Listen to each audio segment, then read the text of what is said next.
imagine my surprise. The two favorite shows of mine when I was a little boy was the Brady Bunch, followed by the Monkees. And I used to cry and scream over the Monkees. They were my favorite all-time band. Until, well, I discovered the Beatles. No, but I still love the Monkees, obviously. But when I discovered the Beatles, I realized where the Monkees' experience for the next 3 days is all due in part to these wonderful ladies who I'm so privileged and happy to now call my friends. It's one big monkey happy family we all have here. So always remember that. Always love one another. Nobody's better than anybody. We're all here the same, you know? So, you know, don't diss anybody, don't, you know? Just love everybody. It's easy, you know? So, right now, I would like to introduce to you your beautiful, gracious hostesses. And she's telling 1 minute. All right, ladies and gentlemen, please welcome to the stage Miss Jody Ritson and Phyllis Paganucci.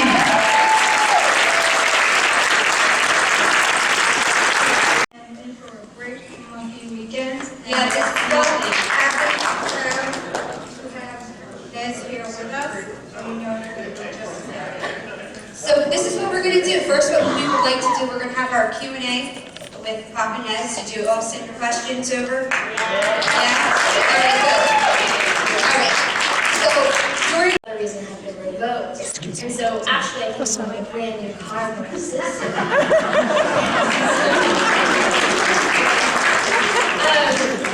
But it's really great credit, and I think to, you know, the spirit of everything we represent, to me, thought is the fact that I didn't seem to really care that much like my sister's brother. When I was with him, I was just like, whatever, you know, there's no turning back now.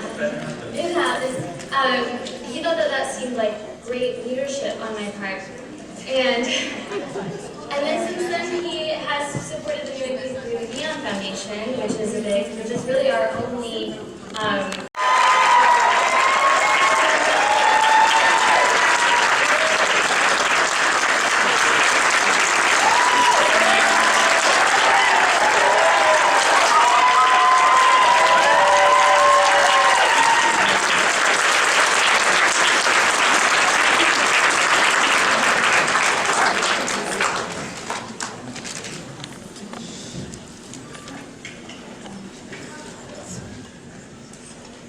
Okay, so what do you want to know? No, I'm glad to be here. Thank you guys so much for coming. And we got the questions in the email that people have sent over time, and Robin and I and Rachel curated it all. So we're not going to get to all your questions. How's that sound? We'll start with that. And then we'll on to the fact that, but we did sweep them together so that we could tell, you know, give answers to some broader questions. And I'm gonna let Rob and Rachel lead it, but I'm gonna ask them some questions too, because aside from being two of the smartest people I know, they're also totally dialed, avid Monkees fans. And so they don't know a lot of the music, but they know a lot. I don't really think much about the age of fans. I think more about the heart and more about who you are and the way that we connect. And, you know, there's some lame-o teenagers, just like lame-o adults, but there are also some good. My question is, if you did not end up doing music and getting involved with the Monkees TV show, what do you think you would have done instead? What would the plan be? No, I never planned on getting involved with the show. I didn't. Oh, you're here. Hey. Hi, Jerry. It's a simple question, but one we're all curious about. What music do you listen to these days? Well, it's sort of the same music I've always listened to, which is, it's eclectic. It's as broad as it is long. I listen to anything that stirs me, anything that gives me an uplift. I tend to not brood. I tend to not be dark. I tend to not enjoy somber or, you know those 99 songs that are the most relaxing songs that you can get from Amazon for like $1.50. You know what I'm talking about? Well, anyway, there's just, you can go to on Amazon, it's a world's most relaxing songs, 99 most relaxing songs, $1.50 is an MP3 download. Well, they're Gregorian chants. Nothing relaxing. So I don't tend to do that. And I also don't tend to be manic, but I do love teen angst, which means I love, ZZ Top in the day, and hard country blues and those blues things. And who's doing that now? You know, there's some people who are just knocking it back today, still do the same thing. But I can't tell you who it is, just uplifting and brighten my day. I dance around the kitchen in my underwear. Thank you very much. Thank you. I'm glad you appreciate that. You would if you saw it, but I'm glad. Tony Catania asks, so why now? Why after all this time did you come full circle and embrace the Monkees again? Well, I haven't come full circle because I never didn't embrace them. I was always, but as most of you probably know if you followed it, early, like 1969, the paths diverged. The show came to a stop, Peter quit, and we all sort of, well, what are we going to do now? And Mickey and Peter, and I thought, we'll go out with an R&B band. I was like, yeah, that's an interesting idea. And so I did a little bit of that with them, but then what I wanted to do was get my country stuff and the songs that I was writing, there wasn't any real place for my songs in the Monkees, and so they didn't get recorded. You guys know 2 or 3 of them, but you don't know, I have a body of work that's half a century long. And so I wanted to play that, so I did the first national bands, and then from there it rolled out into more and more stuff. But never did my love for the Monkees and love for Mickey and Peter and David diminish. It was fun, it was great, I had it as part of my life. And it wasn't, I went out with the guys 2 or 3 times, because they had a very active career performing as the Monkees. But I was busy too. I was making movies and doing stuff that we just constantly had schedule conflicts.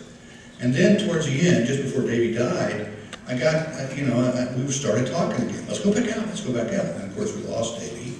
And then, so Mickey and Peter and I thought, well, we should probably do this now. I need to get out there. Who knows where this is going. I said, yeah, I'm a big problem. And I just thought, I can't pass this up. And also the fact that I fell in love with myself. All of you are highly skilled critical thinkers. And you're not going to, well, I'm assuming here, but I have never seen you or known you two or seen in any of your writings that you just wander along with the crowd. You don't tend to get swept up in fandom. I mean, I know you get excited about stuff, but I never see it in the magazine. It's so clear-eyed and so even-handed. So, how did you get caught up in, not caught up, that's the wrong word. What brought you to the Monkees? What brought you to the Monkees? You go first, Rob. Go, yeah. That's to Rachel. But yeah, I guess like you talk about not being swept along with the crowd. I feel like I was kind of swept along with the crowd. I had this idea that the Monkees were like, oh, they're like an imitation Beatles or whatever. They're not a real band, and like I sort of like didn't really. As toward Dolenz Jones, I had to, it was like, that was like automatic to answer. And then later in life, I think a lot of it was about, I was trying to understand my brothers. I was like, I really wanted to be close to them and know, I mean, I grew up with the music and I loved it, but then in college, I wrote, I took a course in feminist avant-garde cinema, and I wrote my final paper about Head, and I began to theorize. I began to theorize the Monkees and think about, like what about the Monkees is symbolically important to me, and like what the spirit of it is, the adversarial spirit, the sort of siding with the children over adults, sort of at every turn, and never ending in that quest. That's something that I identify with deeply, and I think that it makes a lot of sense now looking back that Rob and I would have met and connected, and then Nez and Mickey would have connected, because there's very much a spirit, an ethic of the Monkees that I believe in quite ardently. Actually, beyond in this room besides you obviously understands that.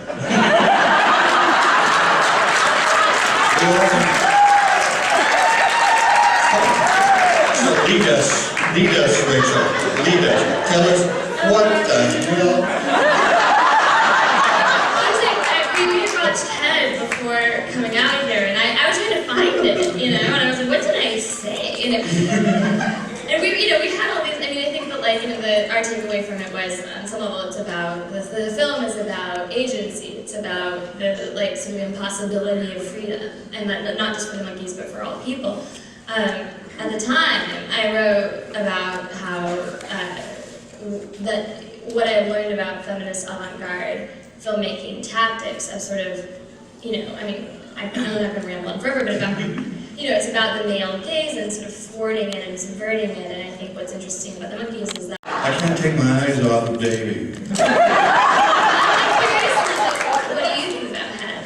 Well, I was going to, I'm sincere in that I don't really quite understand, but you see, I was swept on into something. Everybody in this room has to understand that I never saw the Monkees. I have no idea what it would be like to be a Monkees fan, or part, I just don't know. Any more than Jimi Hendrix ever saw Jimi Hendrix live. I did, and I knew more than he did about that experience. But if I think about the Monkees in, this, I wanted to ask you about this, so I need some water. Was in today's internet environment, media environment, is there anything like this that's going on? Or is this thing going to transfer forward? What is the dynamic? Because what you're talking about in HIT, oh, thanks. Thank you, sir. There was something in that movie that you position academically and correctly. I agree with it. But there's something in it that's very heartfelt that was in the show. And is there anything like that in contemporary media, in the internet, in what do I call it, today? I mean, is there anything like that that's a bookend to it, or uses the same dynamic that was there? Well, I mean, I think of it in the most broad sense that, like, so the dilemma of, you know, the Monkees in head, they're kind of scripted into this situation that they're trying to break the script constantly, and they're like tearing down the sets, and they're kind of going off script and kind of talking to the cameraman. They're trying to break the fourth wall of this thing that they're in to kind of demonstrate that we're free people, we can make our own choices. But then the film swallows them up again, and they're still back in the scripted reality.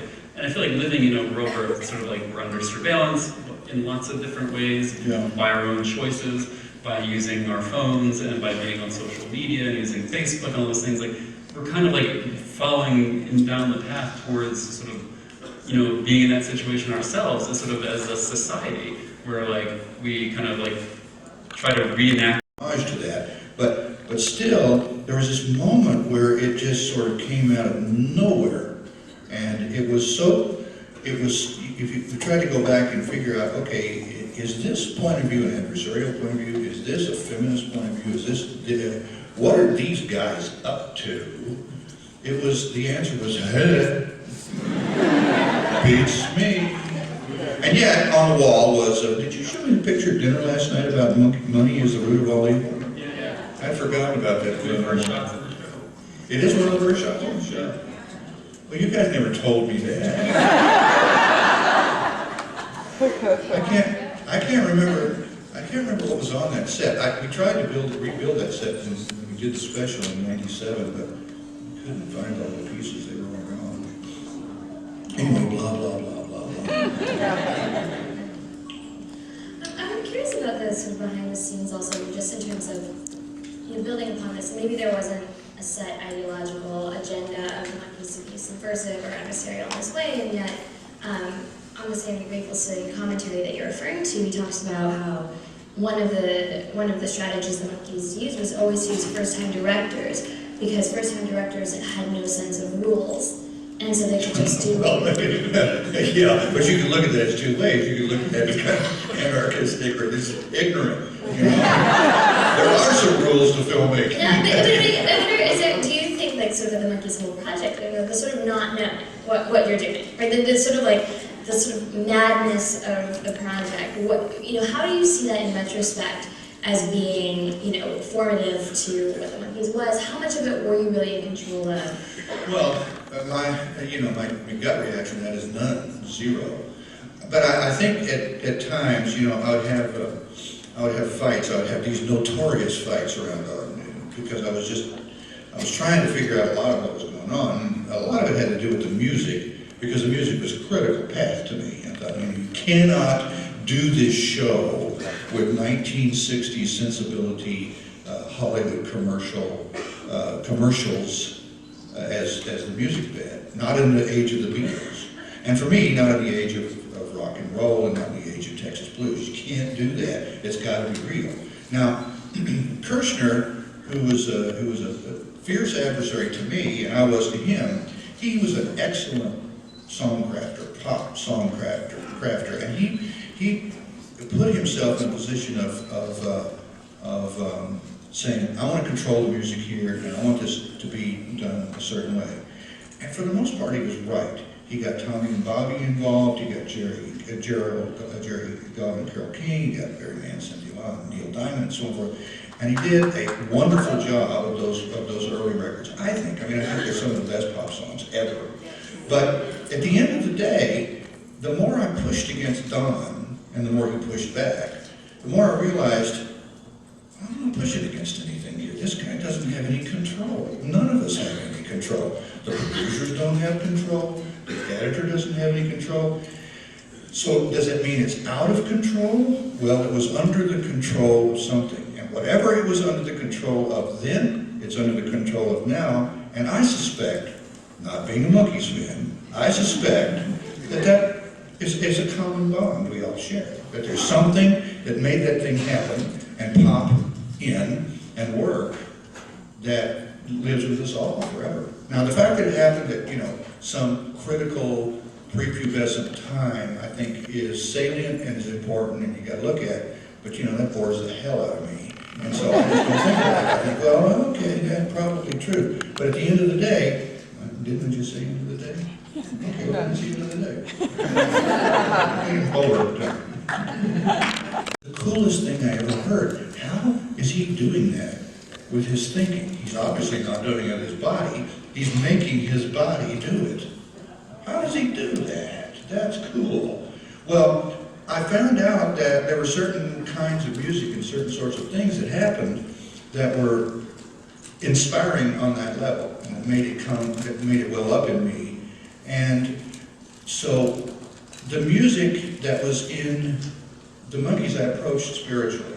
I approached, does it inspire? Does it make things happen inside me?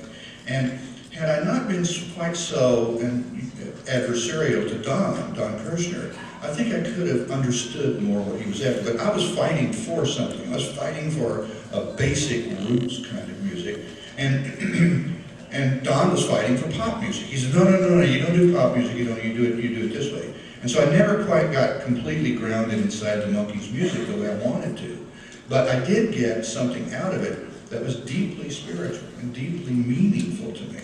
And the same thing happened with the storylines and so forth. I thought, this is a little shallow, boys. And it's like, no, it's not that shallow, it's fun. Don't go, don't get so, don't get your britches up your legs so far.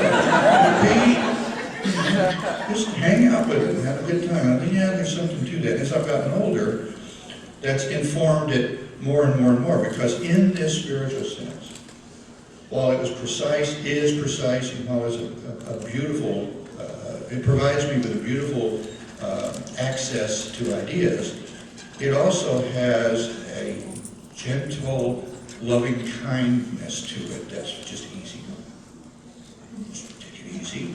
And so there was something about that with the Monkees too. They were frantic and raucous, but they were not manic. There was an easygoing kind of, we can all make this work.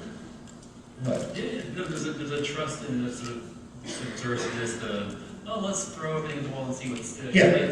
Let's let these techniques be employed without really necessarily testing them with an audience or proving that this will somehow be, give 10,000 more laughs than this other way of doing it. It's like you get the sense that there's an experimentation and there's a trust in you just being allowed to go within the loosest sort of construct. thanks for that. Good night. I'll see you around.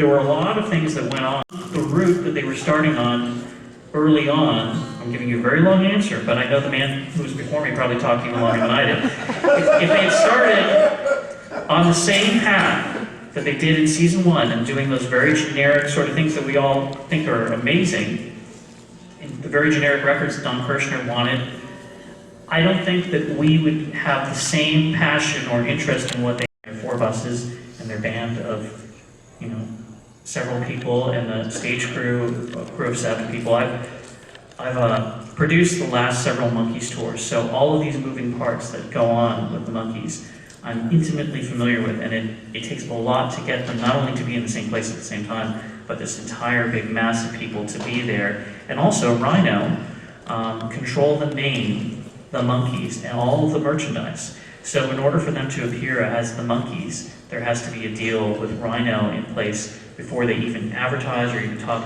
They have to go to Rhino, and Rhino takes a large chunk of the money that they make. So not only does the promoter have to provide a lot of money for them to appear, to pay for all their crew and band and everything, Rhino takes a big chunk of it too, and then it has to be worthwhile for the 3 guys to say, wow, well, we go out and play solo, we get to keep all our money, and we just call ourselves Michael, Mickey, or Peter. And being the Monkees is a very expensive endeavor. So that's the long, yet another long answer, but I don't know how soon they'll be there. The brilliant thing would be to have an animated feature where, at least when Davey was alive, that they could have all added their voices to, like Yellow Submarine, and they would have been timeless and ageless, and it wouldn't have been like, oh, these guys are too old to be on the screen, or any of those things. They could have done a beautiful psychedelic cartoon. That never happened. We talked about that, we had meetings about that.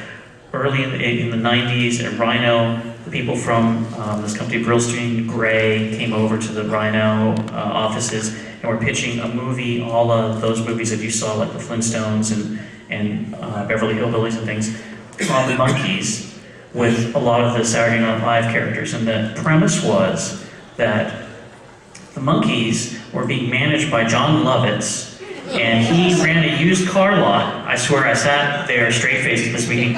Anyway, so the Monkees are being managed by used car salesmen because they're garbage, right? And they're a grunge band now. And they're like this person from Saturday Night Live and that person from Saturday Night Live and all this stuff. And they said, these writers were giving this pitch, and they said, didn't they have like a car in the TV series? I mean, we didn't have time to watch that, but we came up with this idea, and this is what we're going to do, and we'll have this person, and they were just sort of like, we'll take the Monkees name and insert these people who are current into it.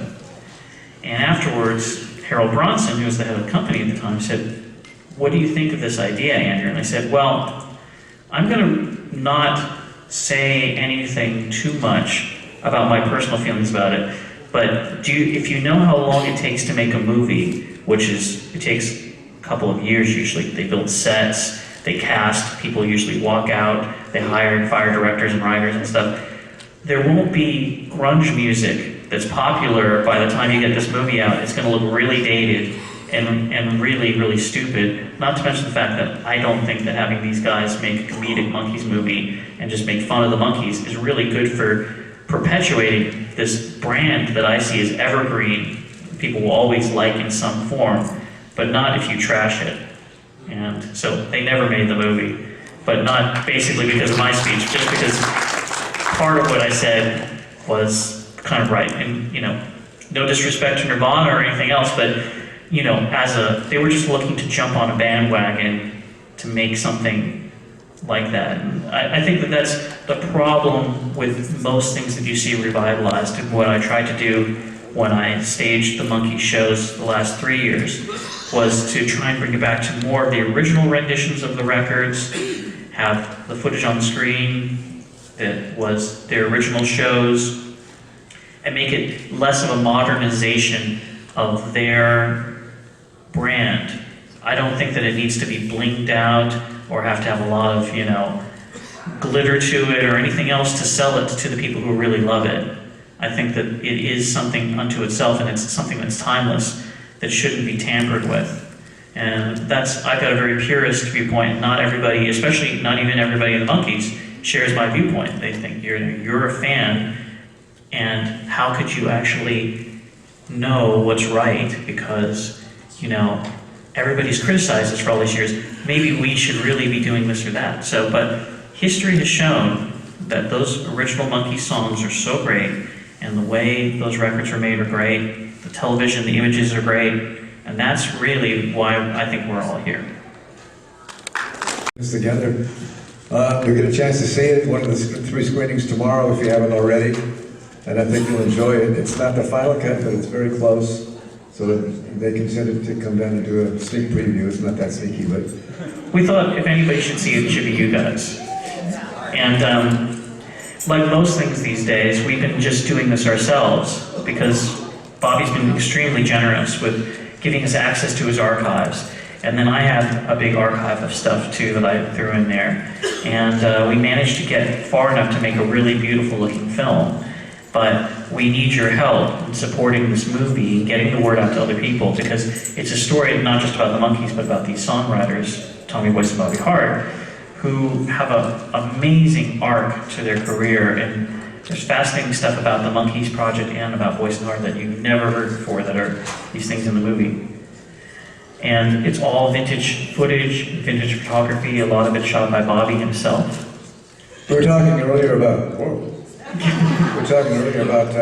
the fact that there's no talking heads like every other documentary you've ever seen. There are comments throughout by Peter and Michael and Mickey and Keith, Allison and Kim Fowley, but you don't see them, and which their idea, but I really think it worked out great because you stay in the period.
A little bit, you know. So guys, just kind of go easy on him, okay? You know, you gotta be nice to him, right, buddy? You gotta be nice to him.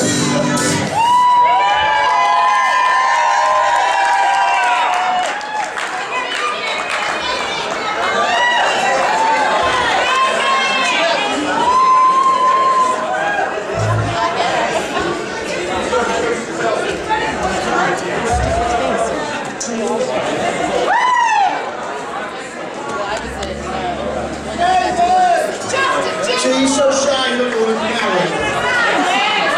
I think you gotta motivate him a little bit. Bring him out here.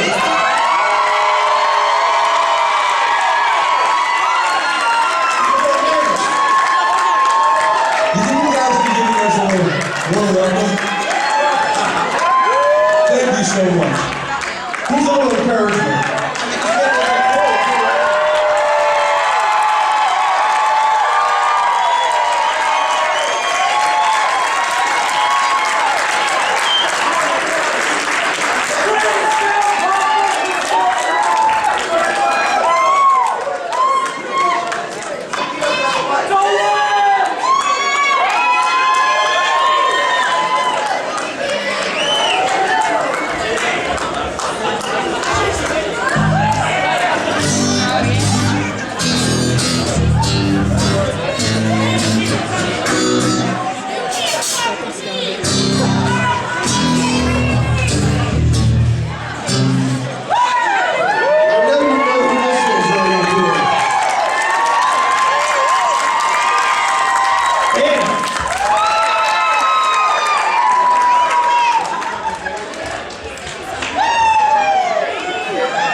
And I found them for you. Yeah, are those my curtains from the 70s? It's like, why is all that sun getting in the window?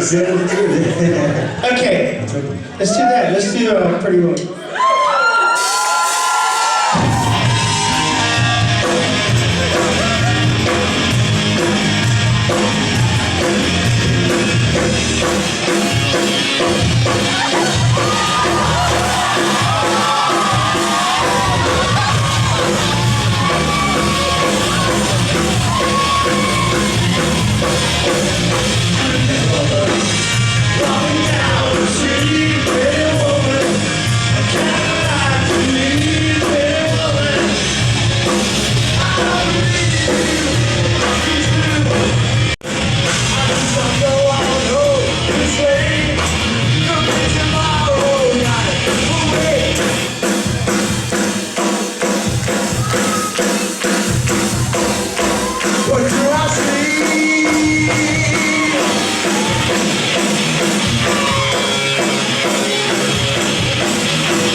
Still got it, man.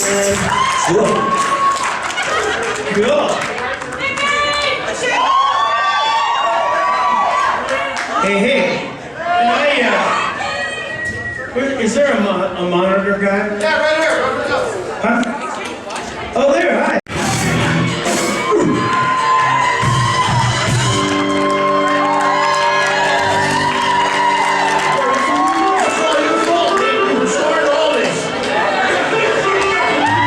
He's got the groove, baby. You actually look like a girlfriend I had. I've been trying to get you all this time. But your hair's better. Well, thank you.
focus here. Any of the rest of my family, the kids, you know, because this is obviously, as you've noticed, this is a big family affair thing, and I want to thank all of you. All the people, Jody and Phyllis, and everybody who got this whole thing together again. And once again, with a little tip of the hat to the cowboy. You know, and thanks so much for coming out and supporting it and making all your contributions to, you know, some wonderful charities too, which we're all supporting. MBAM, there you go. MBAM is there. Comes in.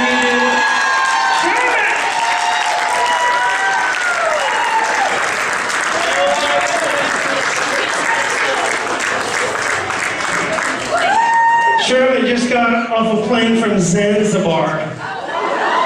Wherever the hell that is. That's in Jersey, right? Yeah, you guys get around that mic over there. We'll do I'm a Believer. And just, we'll sing along. Ready? We'll be there? Definitely. Are you ready? Are you guys ready? Here we go. Hit it, Dave.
Such beauty.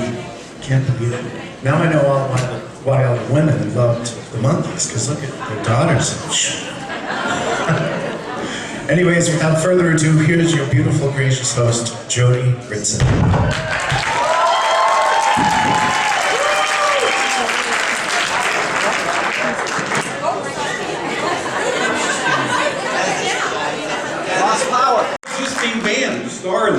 songs in the series, and the producers reportedly considering everyone from Stephen Stills to John Sebastian and Danny Hutton of Three Dog Night. Although it's pretty hard to imagine them singing Tapioca Tundra. Following hundreds of editions, the producers finally settled on Mickey Dolenz, Davy Jones, Michael Nesmith, and Peter Tork.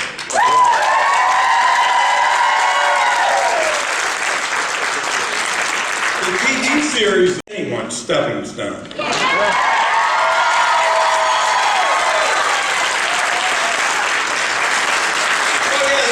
There's one fact we left out. The Monkees also introduced the Jimi Hendrix Experience to American audiences on one of their tours.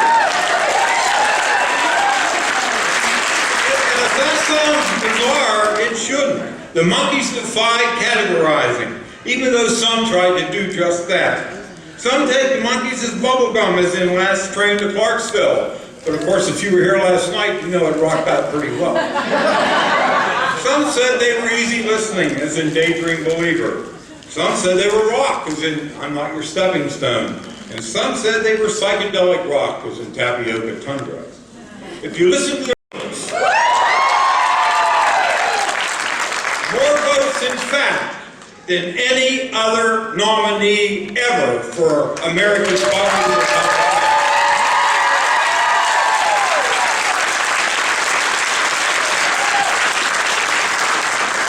On this 15th day of March 2014, we are honored, proud, and extremely thrilled to present Mickey Dolenz, Davy Jones, Mike Nesmith, and Peter Tork as both collectively and individual inductees into America's Pop Music Hall of Fame.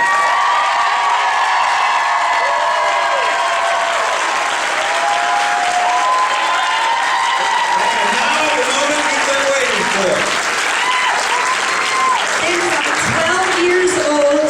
Waited for this moment. I would like to introduce Mike, Mickey, and Peter, the Monkees.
At this time, we would like to induct the Monkees into America's Pop Music Hall of Fame.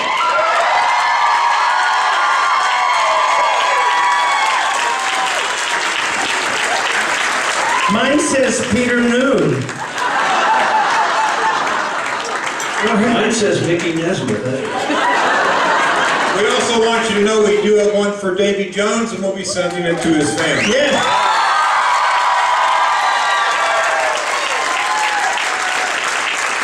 Thank you so much for this honor. It's a pleasure to be here. You guys having a good time? A great convention. A big thank you to Jody and Phyllis for putting on a really great convention and also for setting up this wonderful honor. Thank you. Everybody, a photo. Start over there and sweep. Okay?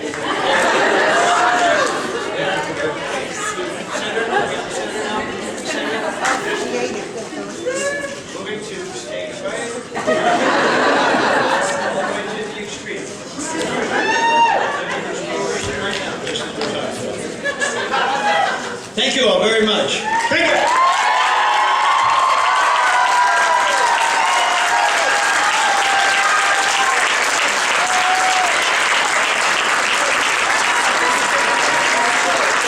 Dave Alexander, what are you doing with that microphone? Hello. Okay, you can't have mine too.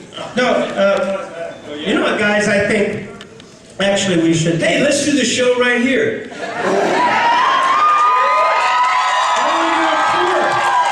It's a Judy Garland, Mickey Rooney reference, you guys wouldn't know. Why don't we do a tour? Why don't we do a tour like in the middle of May? Wait. A tour? A tour? Well, yeah, I got a guitar and drums, and you got a microphone. Yeah, I got a mic and a bass. There's some lights. We got some lights. Got some lights. Hey, we could do the show right here. We could start at the casino in New Hampshire. Where? The casino venue in New Hampshire. There's this, New Hampshire has a coastline of about 30 yards long, and there's You a mean club we right could there. start the tour around the middle of May in New Hampshire? I think we could, yeah. The casino? Yeah, I think we could. And then move on to Jersey. And Philly and then what else? Zanzibar? Zanzibar, yeah. Mozambique, Dubuque, Milwaukee. And we could do a tour for like 3 or 4 weeks, all over the Midwest and the East Coast. We could all come. You think that'd be a good idea? Let's do it. This is the official announcement, ladies and gentlemen. We are touring. Stay on the road. We may be coming to your town. Sorry. See you guys there on the road.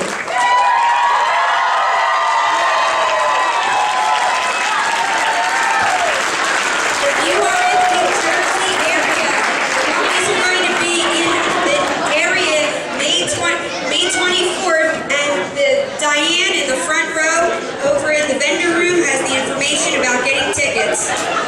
And we're also, so you know, we're going to be doing raffles later, and part of the raffles will be tickets to that Monkee show. So anytime you know. Thanks, everybody. Congratulations, Mike.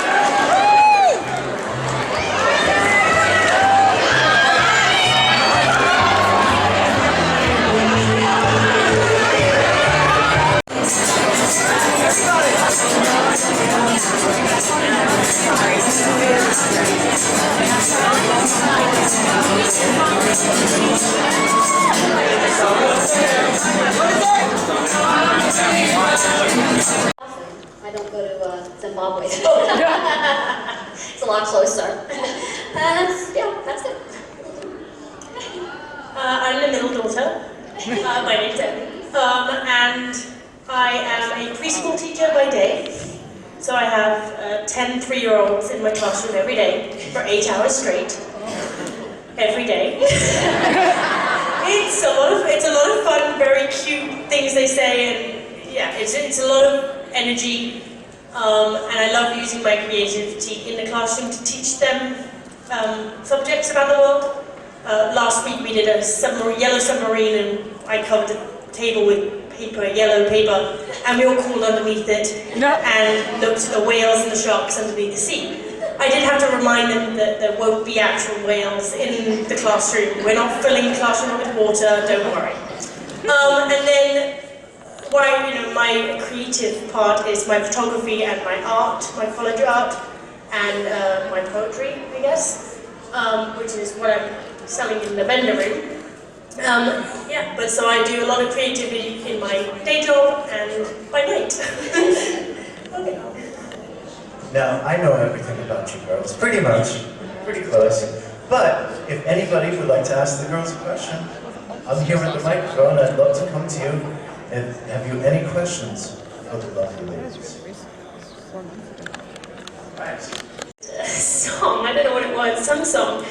And I think it was something like Mary Had a Little Lamb. He was trying to start very basic. Amy's obviously fine, she's hitting, and it gets to the point where he just, like, in the steering wheel, he's like, okay, done. Like, no, I won't, you can't sing. Like, it's not working. We're like, come on. Yeah, so it's sad, but that's true. So everyone was really concerned that I would drown, which I was a bit scared about. I thought, isn't this under control? practice, and it's what you do professionally. But yeah, everyone was great. It was a really good shoot, really lovely people, great cast. I mean, they've been doing it for, what, 7 years or something ridiculous, yeah. It was lovely, I loved it. Good fun. So, anybody who doesn't know what the Groundlings are, it's a comedy troupe based in California. In Los Angeles, yeah. Yeah. And some of the alumni include Phil Hartman, yeah? Yeah, Will Ferrell. Will Ferrell, yeah. Pee Wee Herman. Yeah. Dick Oh Groundling. yeah, we did, yeah. Yeah, so, and Jordan, I mean, it's a tough play, you know, it's a tough company to It is. get in. We were also taught from a very young age that the fans, you know, kept Dad's job going, and like I meant in a way that you would say any person's mum and dad, you'd be, oh, the boss is coming for dinner, you need to be okay. So like, you know, we appreciate that you are all here supporting our dad, Yeah. and he has such love for you guys as well that we were taught that from him, and. It's any, I think, appreciation, you know, if Dad was an architect, which was, I think, his first line, and someone was admiring a building, you know, that it's like, it's always touching, it's always lovely. You don't take his time. It's like a validation that he's doing all this work and people appreciate it. So it's a lovely thing. And we remember you're from our childhood. You used to stand with your banner, your Brazil banner. We were like, yeah, I know. We're your fan, it's the other way around.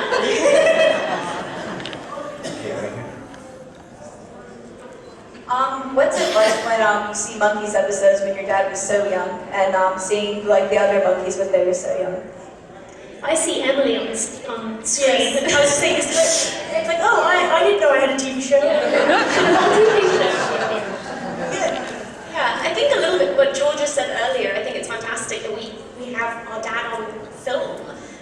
So young. I'm sure people weren't really making like home movies and stuff back then. So it's kind of an insight into his youth that I think is quite fun to see. It's like watching kind of public home movies, I guess. So yeah, it's really funny. It's funny to see him be so sort of wacky and goofy and yeah. And I think when we were too small to really understand what it was, I think we just kind of thought that he just made these for us to sort of watch because, you know, when you're really young, like, I don't understand why Dad's on the television, but, you know. I think it's also, looking back on some of the interviews with Dad, not maybe just the acting, but when he interviews him and we see that, for me it also just, it gives me insight to how he grew up, and you think of what you were doing when you were 20 and just normal life, like it explains who he is and how he is and how he reacts to all of you lovely fans, and it's a great way of knowing who he was before we existed and how he became who he is. Yeah, crazy, yeah.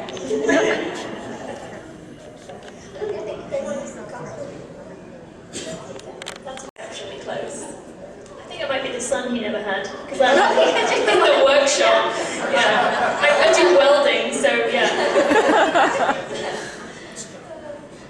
Hi, I'm Michelle. What is your favorite? Each of you, I'm sure, has a distinct memory. Each of you has a distinct memory of some childhood moment with your dad. Can you tell us a little bit about a special memory that still? Oh, yeah.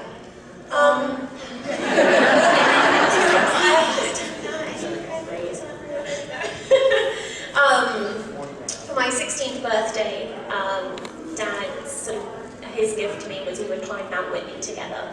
And so we went on this wonderful trip, 7 days backcountry camping. And reaching the summit of Mount Whitney together was a really quite incredible moment. We were filthy and tired, but that was, yeah. I'm going to make one addendum to a statement I made earlier, whereas Amy is the second most beautiful girl in America. You three are the most beautiful women I've ever seen from England. But I don't mean that from the outside. Their hearts are so stunning and beautiful that it's so easy to love them. And I appreciate their friendship. And me and my wife have a small token of our love and appreciation for you. Yeah, presents. And if you have any follow-up questions or anything, we're all in the vendor room anyway, right? Yeah. So you can come ask us questions, we're happy. That's nice. Well, let's hear it for the Dolan's daughters, everybody. Thank you so much. Stay tuned for Coco. Well, show business. My earliest memories are my dad going on the set and hanging out with him, and my mom singing every day, and you know. So I thought everybody's parents were actors and singers. You know, I just didn't know anything else right from day one. But like I say, we also lived this very rural, sort of, you know, down home. My dad was from Italy, and my mom was from Texas, and on her side of the family was Irish and American Indian. Right. So I'm Italian, Indian, and Irish. So don't get me drunk, pissed off, and armed. I was going to ask, we just saw Coco on stage, who sounded phenomenal. Did Coco sound great? That's an amazing voice. I became such a big fan of Coco listening to the Monkees records, because on some of the later tracks, she's doubling Mickey. She's like Mickey double track when the two of them sing together. It's amazing. She sang a lot on those later Monkey tracks, and now, of course, we tour together all the time. Yeah, it's been great. Now you have another sister, right? Sorry? You have another sister, right? I have two other sisters. I have Debbie and Kathleen. Debbie is currently in Scotland, living in Scotland. Kathleen is in Northern California. And yeah, we grew up in this kind of, you know, showbiz world. I mean, I remember my first screen test it was for a movie. It never got made, but it was for a movie, a proper Hollywood screen test. And I must have been 6, something like that. And my dad, I guess, had said, you know, you want to, you know, do a movie, and I was like, okay. I have some prenatal work coming out on ultrasound. It's very cool. It's a DVD. It's me in like a little top hat. I'll have to prenatal stuff. It's, you know, a little fuzzy in black and white, but still. Yeah. So, as far as your other sisters, we saw Coco sing. Do your other sisters sing, or did you? One of them, Debbie, sings. Used to. She actually could sing a little, you know, bit, but she never pursued it. She went into business, into the business world. Kathleen, I don't think, sings. No, Coco and I, you know, we grew up together singing, and we learned harmonies from our mom, and we you know, sung together basically all our lives. Yeah, I love some of the tracks that have sort of surfaced. There's this great recording of you guys doing this song called "She'll Be There." Oh yeah. And "Midnight Train," which I love. Yeah. And then now another thing, you guys on the headquarters sessions on the tape, you sing a little bit of "Bye Bye Blackbird." Yeah, that's true. Yeah, we one of the first songs I remember my mom teaching or singing, you know, us in the car driving around was Bye Bye Black, not the Beatles Blackbird, right? The original, you know, Bye Bye Blackbird song. And yeah, that's kind of one of the first songs I remember learning harmonies to and stuff like that. Would you give us a demonstration of some harmony singing? Well, not without Coco. Coco, could you help us out?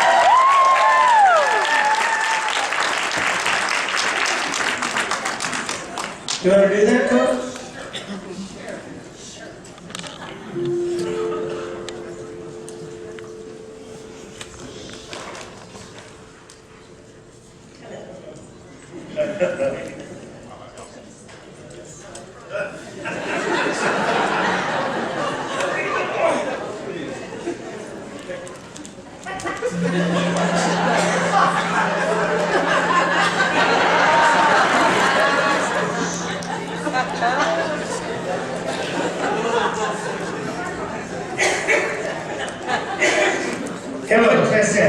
I'm always on the side. Can I hear myself? Sure.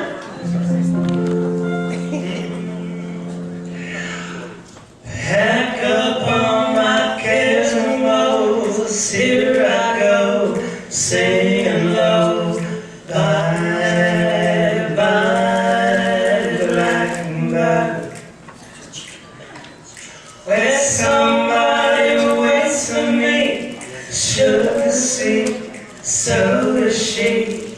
Bye, bye, blackbird. No one there to love or understand me. Oh, what hard luck stories they all hand to me. Make my bed like a light, I'll arrive late tonight. Blackbird, bye-bye. 1, 2, 1, 2, 3, 4. Got a boy as old zebra goes singing low. Bye-bye, blackbird. Like somebody waits on me, and sweet so is she. Bye-bye, blackbird. I don't want that to love or understand me. Oh, what kind of stories they all hand me. Make my bed like the light, I'll ride a little late tonight. Blackbird, bye-bye. Blackbird, blackbird, blackbird, blackbird, bye-bye, little blackbird, bye.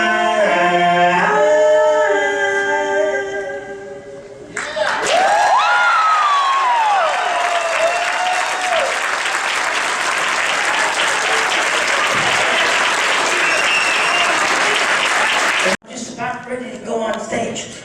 What was I doing on July the 14th in 1969? You were at a recording session at RCA from 2 o'clock to 4:15.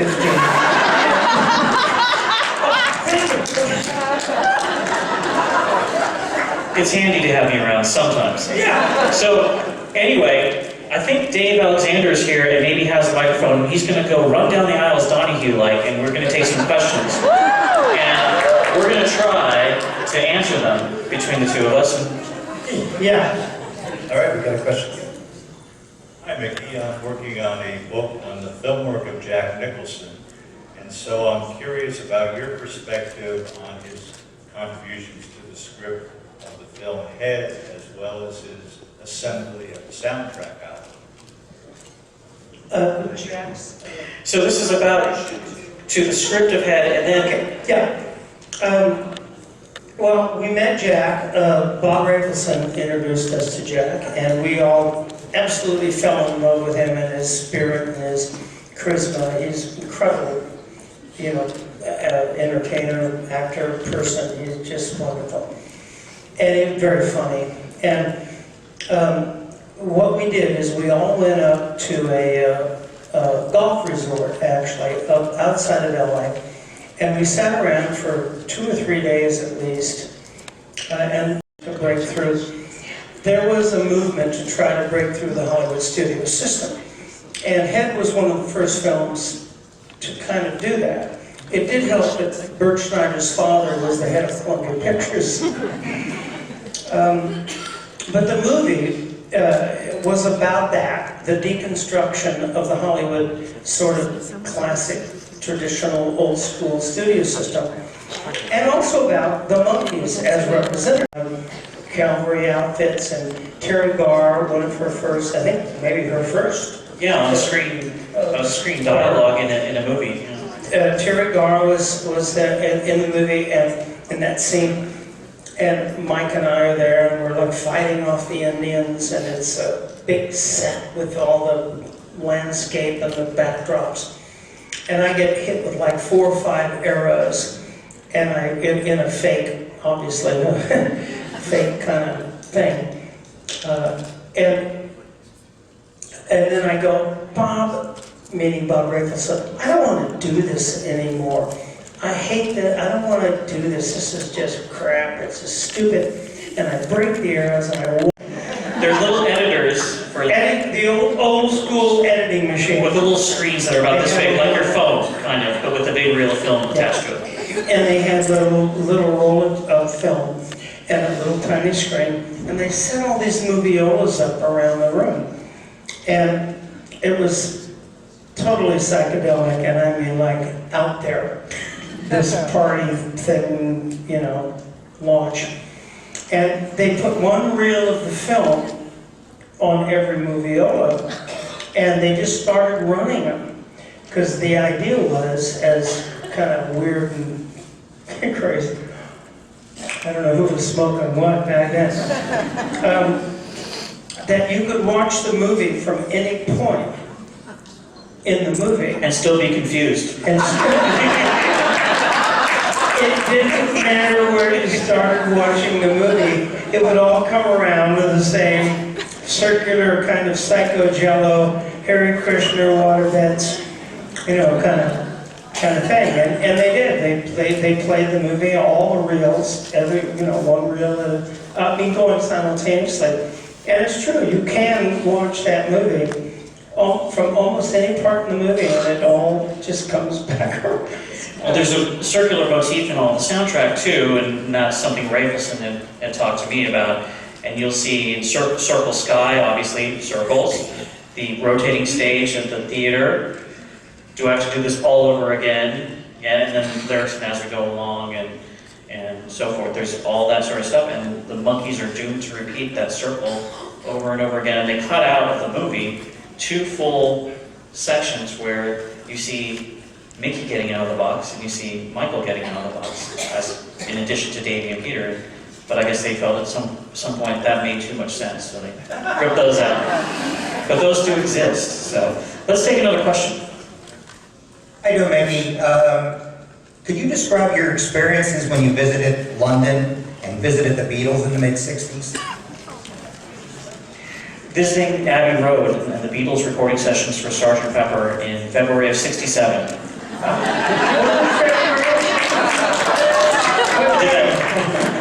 About the 15th.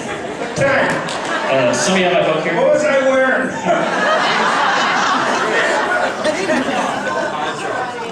I do remember that, obviously. I mean, I went to England on a press junket, and it was actually when I ran away from home.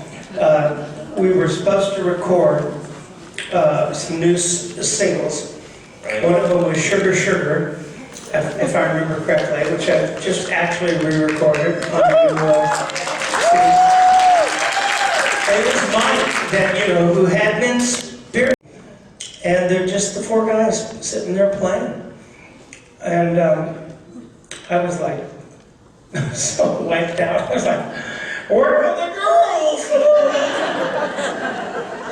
And John Lennon says, hey, Monkey Man.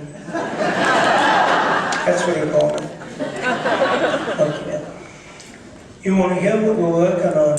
And he points up to George Martin, and I never forget this, that at that studio at Abbey Road, the control booth was on the 2nd floor, and the studio was on the bottom. And George Martin's wearing a 3-piece suit in the middle of the afternoon. And he pushes a button on a 4-track tape recorder. Only 1 track more than his suit. And they played the tracks for Good Morning, Good Morning. Right. Which, of course, is burned into my memory. I listen to the tracks. I'm trying to be so cool. Hey, cool guys. Yeah, John. Yeah, all right. And we sat down at 4 o'clock, a little BBC Abbey Road guy comes in a white apron and has tea at 4 o'clock. And we sat and chatted about, life. And then there was John was the one who said, all right, lads, down the mines. Let's get back to work, down the mines. And looking back, I realized how they managed to accomplish that incredible amount of work in such a short period of time. They just didn't screw around. Every day from, I don't know what time, 9 in the morning till 9 at night or something.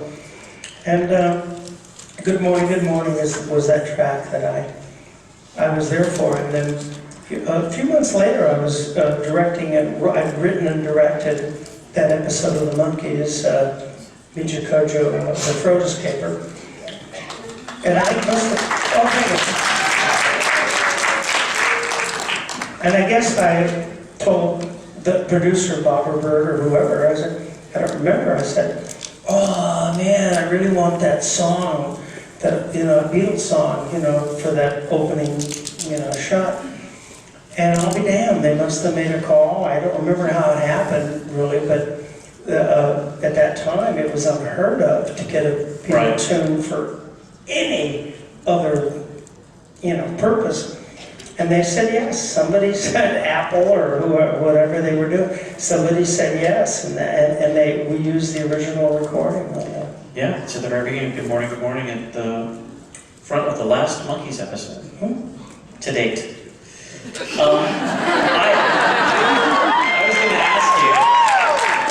was going to ask you though, if you felt going in, you're hearing these tracks, and obviously I know you're an enormous Beatles fan, but what it was like to be one of the Monkees at that time. 3 other shows at least.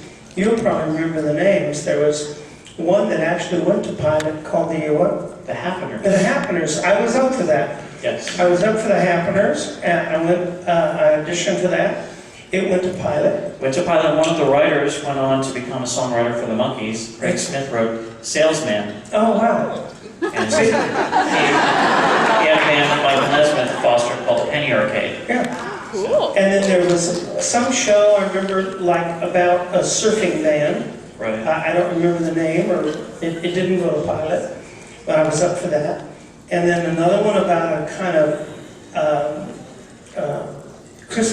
new Christy Minstrel, big, a mighty wind. Right.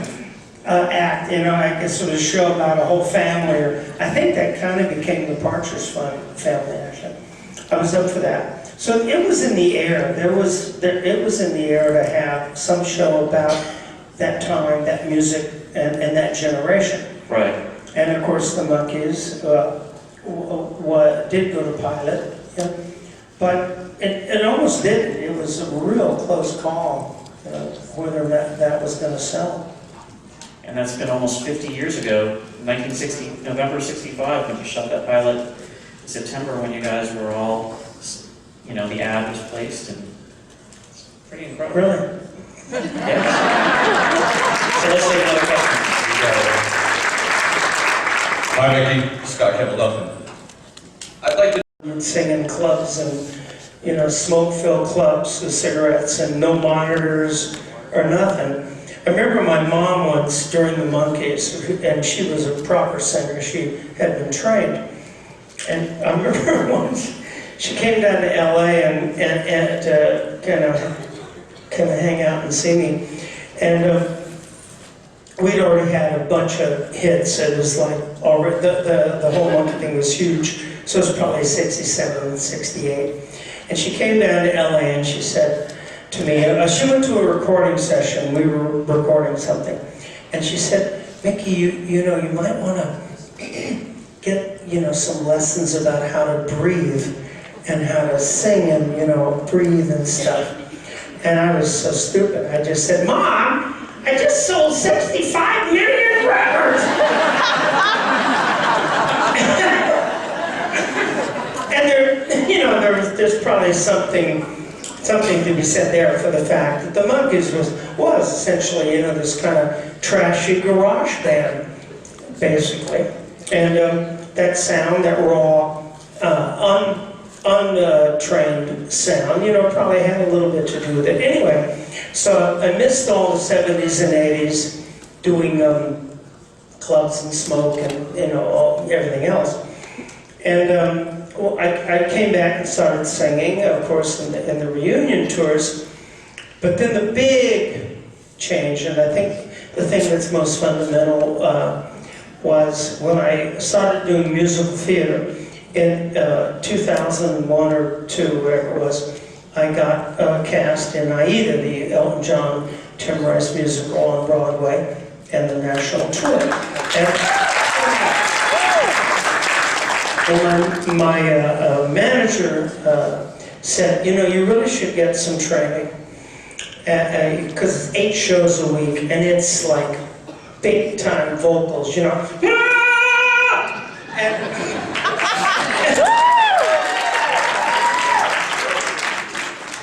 And I said, oh, are you sure? I mean, so I actually told Paul McCartney this. Did I drop that next?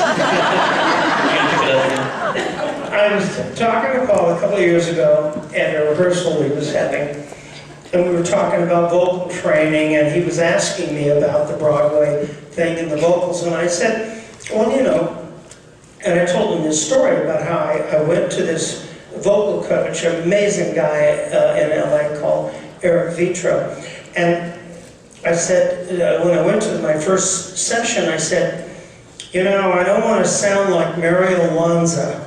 And Paul says, you should be so lucky. Which is true. But that was a fear I had. And everybody I know that I've talked to about this says they go into their first vocal training session and they're like, I don't want to sound like an opera singer or something like that.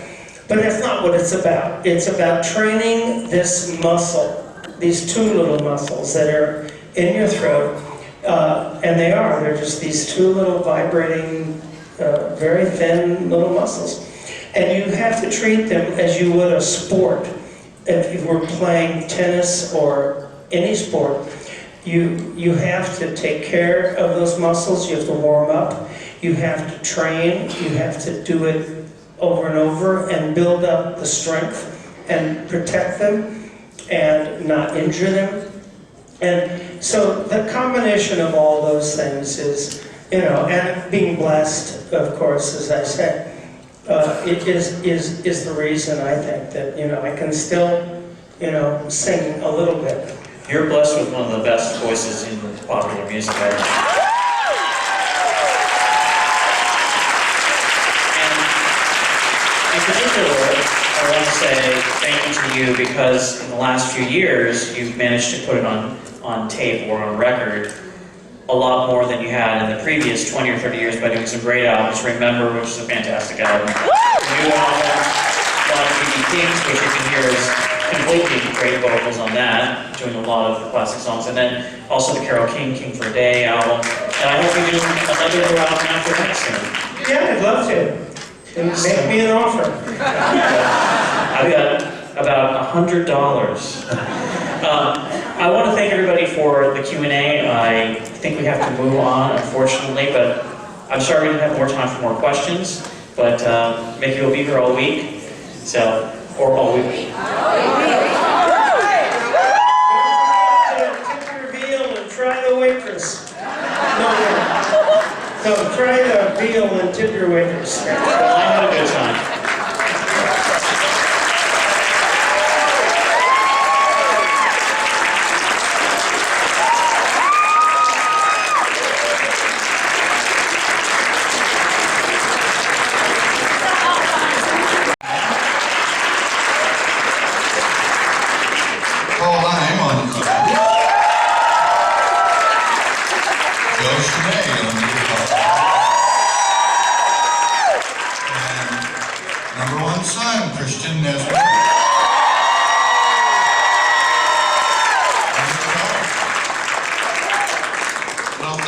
Jody for inviting me and for inviting me to bring my band in here.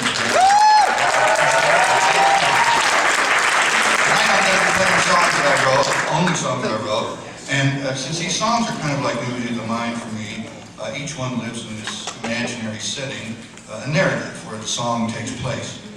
It's like a gemstone in the ring, like Bryce said. It's not what the song is about, it's where the song takes place and kind of the stuff around it.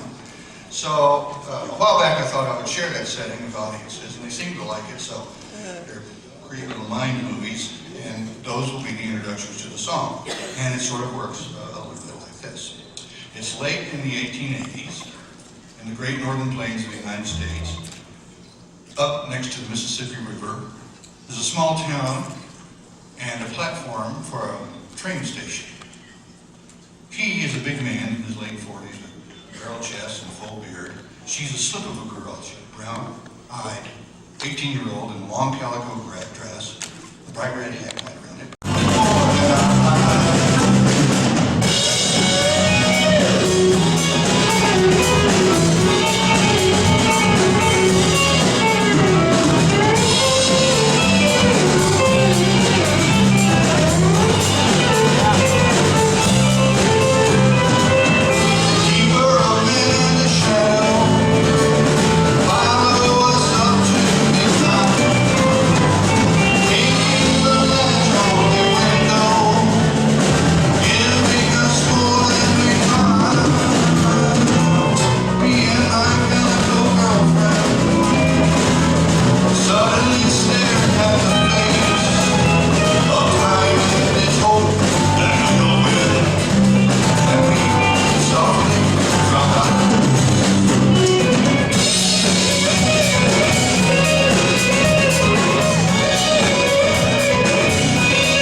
see each other every day.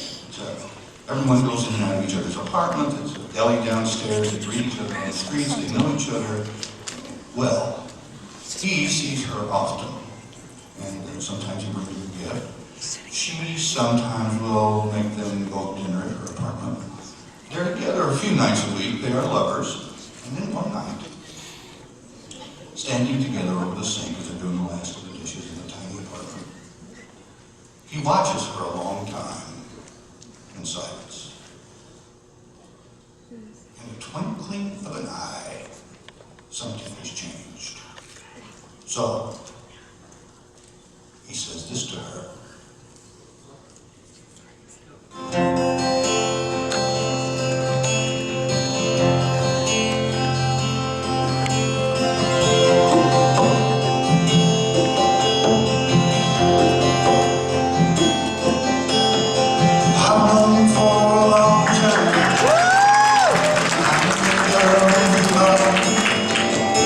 Smile that covers teardrops, when your head yields to your heart.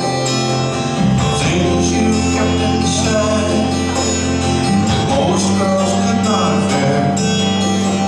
I've known you for a long time, but I've just begun to care.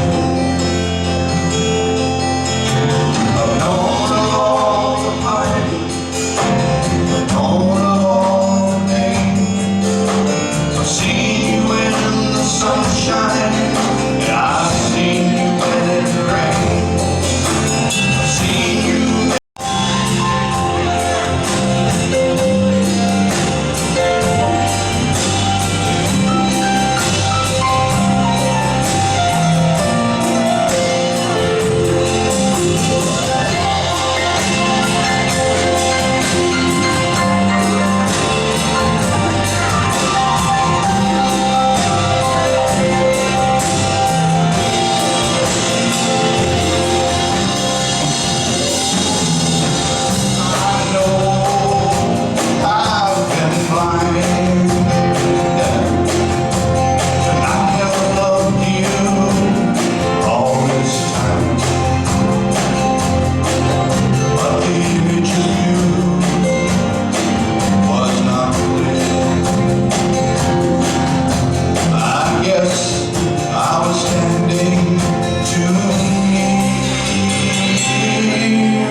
We're in a small house in a neighborhood just after dark. It's the house of a working class couple. They're struggling to make ends meet. So it's a small house with old and worn furniture that's been passed down from loving family after loving family. And as the night settles in, she kisses her child and pets her off to bed. And he sits and studies. He's hoping for a better future. And then, as she has many nights for these past weeks, she stands and she looks out the window at the neighborhood. And all the houses are all the same. And then at her reflection in the glass, and she sees herself only getting older. Well, a panic has been creeping in over the weeks, but it now just surrounds her. She's never thought of just running away, leaving this place, leaving her whole home, searching out a new life. But tonight, in this flash of rationalization, she's made it all work in her mind, and she turns to him and she announces her intent. So he's stunned at first. He's a simple man. He's unsure of his words. He's by turns sad, and then he's angry, and then he's afraid, and then he's hurt. But then after a moment, a calm comes over him. He's confident now, and he stands up, pulls her to him, wraps his arms around her tight. Takes two to tango, takes two to get a divorce. But sometimes, only one simple loving thought can save a family. This song is some of Shelley's blues. There's something I can't buy.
Most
the 1920s.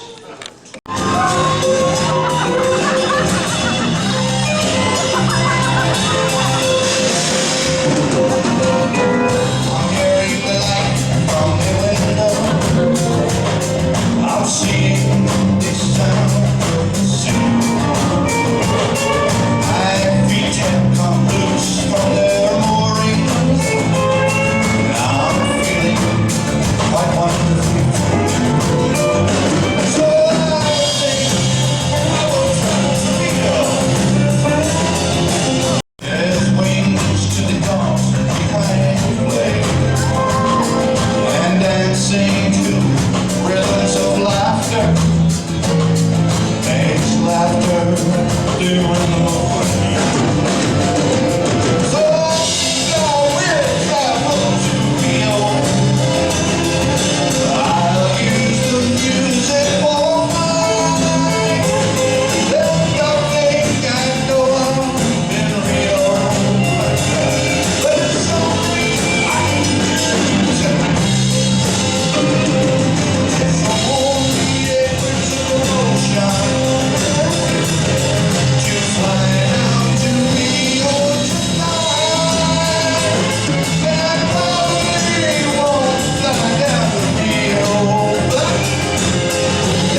fall to the ground from high up, and we pull back up, and it falls down and away from us, towards a dark, wet city street.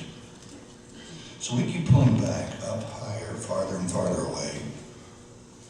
And pretty soon off to our right, we can see a waterfall, huge, glistening in the moonlight. And falling from very high up downward, the water falls into an estuary of a tropical jungle beach, white sand, arching palms out over the ocean. And we keep pulling back, and this ocean begins to shrink, and pretty soon we can see all the oceans of the earth laid out before us on a flat plain. And then that plain begins to wrap itself around a sphere, and now we can see the planet, a blue orb, spinning in space. And we keep pulling back even farther, and it reveals our solar system. And there's the Earth, and there's the whole solar system. And we keep pulling back, and now we see our solar system as part of the galaxy. And we see this galaxy shrinks in the immensity of space, reveals a solar system in our mind's eye, infinite in its reach, opens the cosmos to us. And then, finally we pull all the way back, and we realize that all of this has been reflected in the minute eye of a butterfly that has just landed on our hand. From tropical campfires, this is yellow.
Days and nights revolve around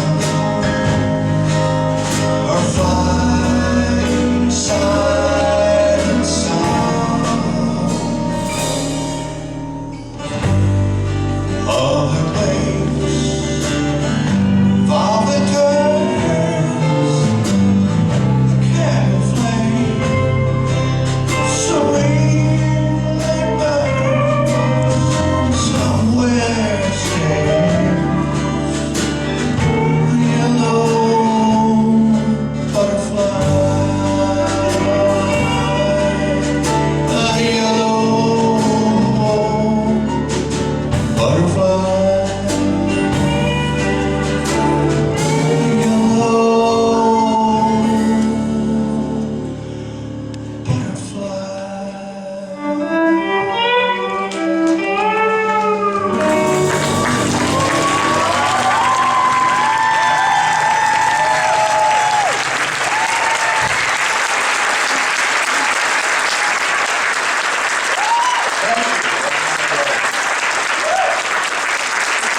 Well, as long as we're out in space, let's swing by the International Space Station where we see him moving. There's a light from the doorway. There's a light from the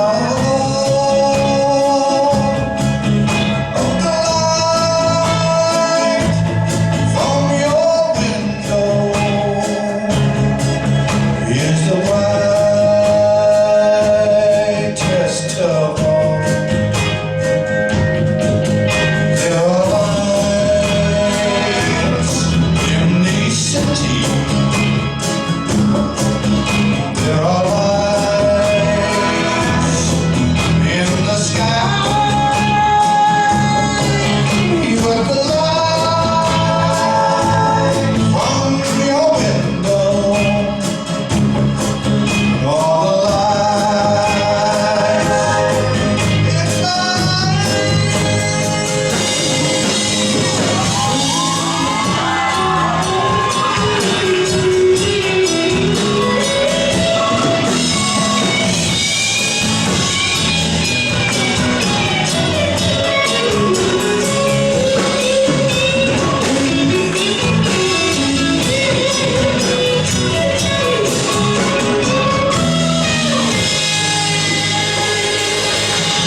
each other, unlikely as that may be.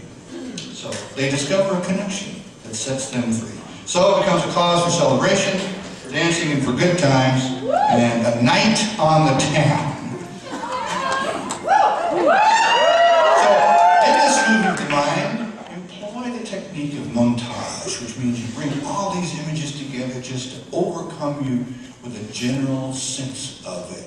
The spinning newspapers with the glamorous people on the front of it, and the blue neon signs with martini glasses pouring out into long lines of limo, and inside the club is jammed and packed, beautiful people dancing and having a great time. That's this. The dancing is uninhibited, the crowd is raucous, and tonight is the only night. So, from the album Infinite Rider on the Big Dogma and the long-form video Elephant Parts, this is a triptych of cruising, dance, and tonight.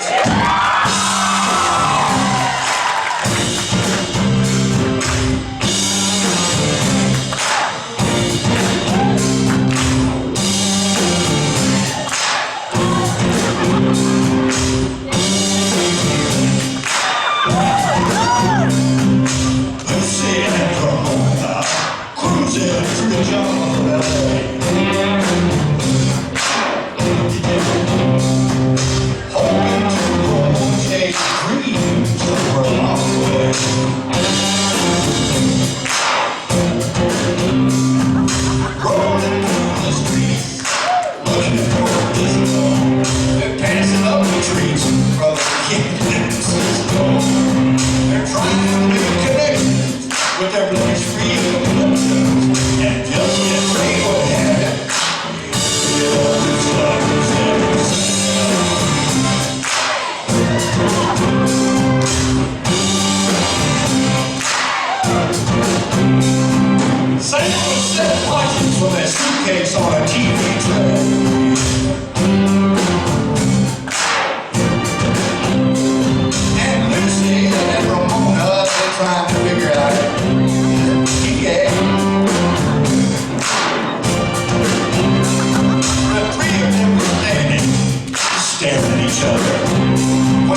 take you tonight.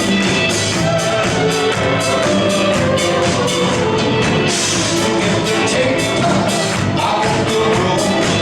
You make mistakes, I'll go door. You get along, I'll get the door. You watch your love and I'll watch some more tonight. Inside of the glass room, living inside of the tomb. Everybody's made out of little thin light. Sometimes their fingers are blue, oh, their minds are too.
Screaming through the night, dark.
With the keys in the car, both mine.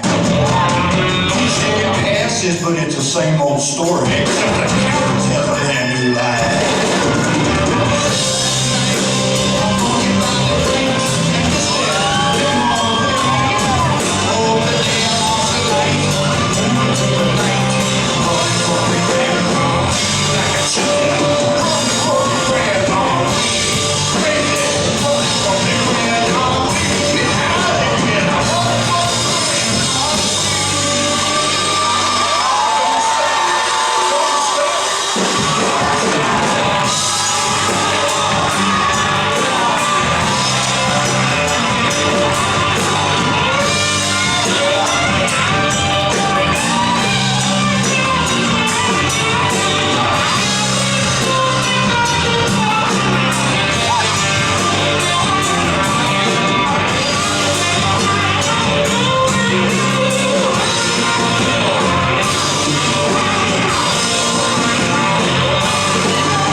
songs in. I love you! Go back to the room.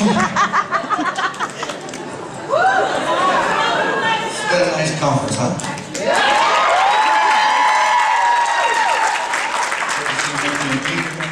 We're going back out on the road again.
hope that was true to your liking. Oh, boys, come on, boys. See you tomorrow.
It's not, you know, I don't dabble in anything, so, you know, I don't know, does that sound... Well, it's not like we do anything that's, or for me, it's sort of not like I crochet just to relax. You know? Right? Well, Cersei does do beading, though. She does, yeah, she does do beading. But, you know, I think, you know, all the things that we dabble in are things that we can actually apply to our art. So I've learned how to use Final Cut, and you've seen some of the Cersei videos that we've made. And he's by the way, One Drop of Poison video. You guys know that? That's him. And where are you, Susan? Right there. That was those guys. Every single image in that is a still picture. None of it is actually any footage or video, and they animated that, and that was completely Susan's concept as a director, and Jonathan, and they did it all in Africa. So that's what a hobby yields, is you get being, but you know, see, strange is the norm, so I don't know what to say. It's all just, it was all strange and all par. Yeah. So. Surreal is more what you're saying. Sure, surreal, yeah. Yeah, I don't think that there's one moment, however, you know, being the kid of an icon is a little interesting, because many people assume that you're going to be them, or do them, or want to emulate them, or they want you to emulate them. I can't tell you how many times in my own musical circumstances, growing up in LA, doing club gigs, and I'll just be talking to somebody that I'll be having a little bit of time with, and then they'll either put it together with the last name, or somebody will run up and, you know whose dad is? And the light behind their eyes just shifts, and then I cease to be me. And you, oh no, and so I mean, but that's just all I'm saying is that that's an odd moment. It is a strange moment, and it's happened many, many times. Randy, are you in here? Randy Blackmon? Okay, go look on, but if you want a strange moment, Randy, no, I know you guys have perused his Facebook pictures, right? Absolutely. The strangest moment is old Nez with young Nez hair that Randy Blackwell put together. Go check it out. That's strange. But I love it, and Nez loves it too. It's hilarious. Okay, there you go. No, that's it. Okay. All right, well, next question here. Just out of curiosity, this is my own personal question. The prison, which is innovative and one of the greatest albums. There's a recurring theme in your father's songs, a couple of your father's songs. Marie's theme, or My Marie in Here I Am. Who's Marie? It's a really nice name. Is that all? It's not actually named after any specific person? Or? I wasn't there when he wrote it, so I have no idea. To ask us about what his creative process is sort of not going to yield much. Okay. I'll go to the next one. And he barely gave an interview ever on the Monkees. He was interviewed for a couple articles. But he had me up to his home, and he lives at the top of Beverly Hills somewhere, and I'm like a kid, and I'm very blown away, just, period. He was like, what am I doing here? How did I get here? And he saw me, and he was like, you're just a kid. And I had acne still and all that stuff. I looked horrible. And he was really engaging person and impressed me a lot, because he had his Oscar was sitting on his desk, and he had a beautiful view of the hills. The whole thing was mind-blowing, and the show, things I wouldn't have found that easily. Yeah. Anybody else? You said that you decided that it was time for someone to rewrite the book.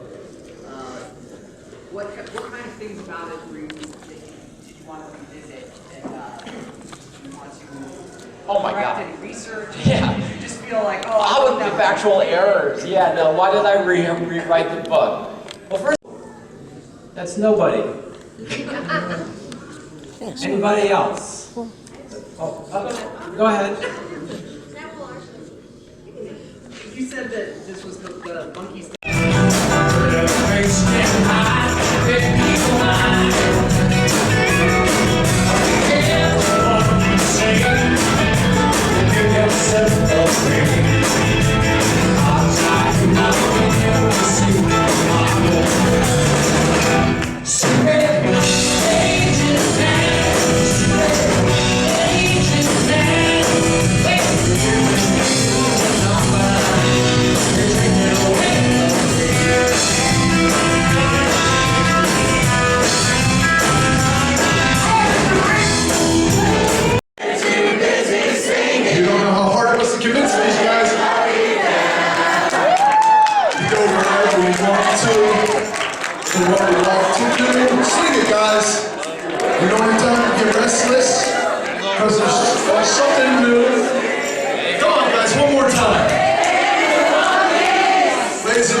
Anybody live on Long Island?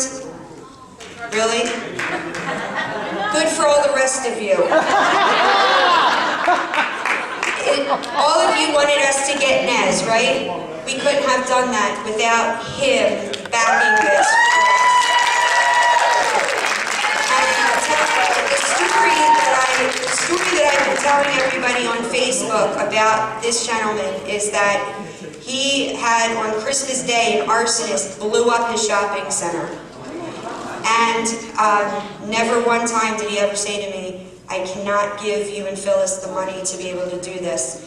And right when we got the wonderful news that Nez was coming, and I was jumping around like a maniac, screaming at the top of my lungs, and Phyllis was screaming at the top of her lungs, his place was burnt down to the ground that he spent 10 years building.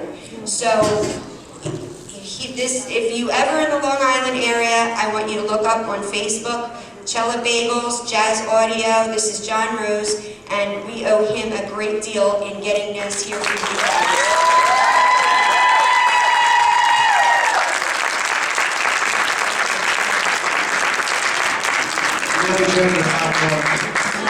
And Phil, Brian, Josh, and everyone else that busted their butts to do this. Thank you guys. Yeah, thank you everybody.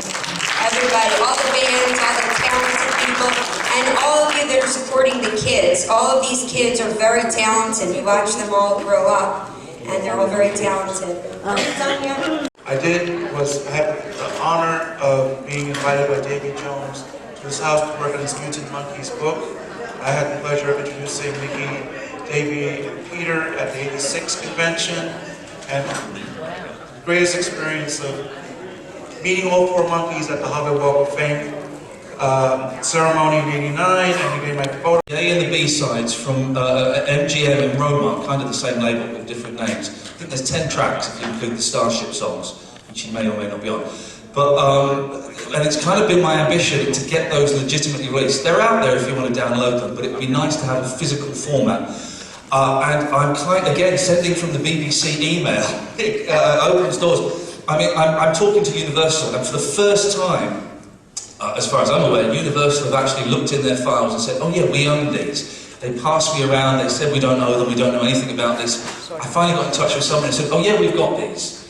And so we are looking at releasing a limited edition LP, physical 12-inch LP, possibly a CD, although that might be more expensive in terms of copyright, and probably an iTunes download as well of the A and the B sides of Mickey's 70 singles. And we try and get something a little bit special as well, like maybe an interview with Mickey to talk about the songs. We're hoping to get a nice book to go with it, nice kind of booklet to go with the CD and stuff. So if it happens, fingers crossed, you know, it could be something really special that a lot of people I know would like. I would like anyway. Very good. Yeah, any other questions, folks? Oh, over there. I was thinking about if you do the download, if you do that, is it going to be US and a UK download? Oh! Because, I mean, because I And that's where the Monkees, Mickey, and I think Michael found Sam and the Good Times performing there. And supposedly one of those rehearsals was recorded, so I'm going to continue to pursue at this concert because I guess it was quite a phenomenal concert. I think there's some people in the audience that may have seen the Monkees in 1969. Oh yeah, Jana, she saw that in Tampa? You're the one. Oh, Knoxville, Tennessee. You're the one. So there are witnesses, but I guess it was quite a remarkable show. It was a lot of R&B infused Monkees type songs. And the Monkees wore the red velvet suits and the white frilly shirts, and they had this all black backup band, and it was quite interesting. I think Rolling Stone even did a review of it. But yeah, I'm still pursuing an audio that there is a fan version that does exist. It happens to be a friend of mine, and the batteries were low, so it's recorded where it records normally, and then it fluctuates and goes very slowly. And I don't know if there's any technique to make it. Yes, BBC. Yes, there is. There is. Okay. I will get the master tape to Ian. Good very quickly as well, there have been tapes, audio tapes of them performing on the Joe Bishop show and is it Johnny Cash? Not Johnny Cash, Tonight Show. And I've just been sent much better quality audio versions of that from, do you know Akira in Japan, Japanese collector. He sent me some really, the Joe Bishop audio, which is not perfect, but it's the best quality Sam and the Good Timers with the Monkees sound I've heard. So let's put it online. Okay, guys, I think we have time for one more question. I got to set up for the Here We Come show. One more good. 1967, the summer was the year of the riots. And there were riots in Chicago and Milwaukee and Detroit. And they actually canceled the Milwaukee tour, the Milwaukee concert. The Detroit concert was canceled, but then rescheduled in the afternoon. But to me, Shades of Grey would have been sort of like the Daydream Believer that eventually came out. And it's unfortunate that that didn't happen, but it's the harmonies, the four-part harmonies that Chip Douglas was able to get out of them was really the most amazing thing. And then you heard it a cappella on the Christmas show, Rio Shear. So that's, yeah, that's kind of the stuff that the four-part harmonies for me. That's right. I like the harmonies as well, especially Pleasant.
Ha ha ha! nothing. Please don't do that. Oh, please don't shoot me. Take us look Angelina, for you'll never see him again. Game! Oh, no, please don't get me, please. You'll be taking my horse back to the...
Center of town, the time, high noon. Oh, it's high noon! Listen, if there's heavy traffic, can we make it 12:15?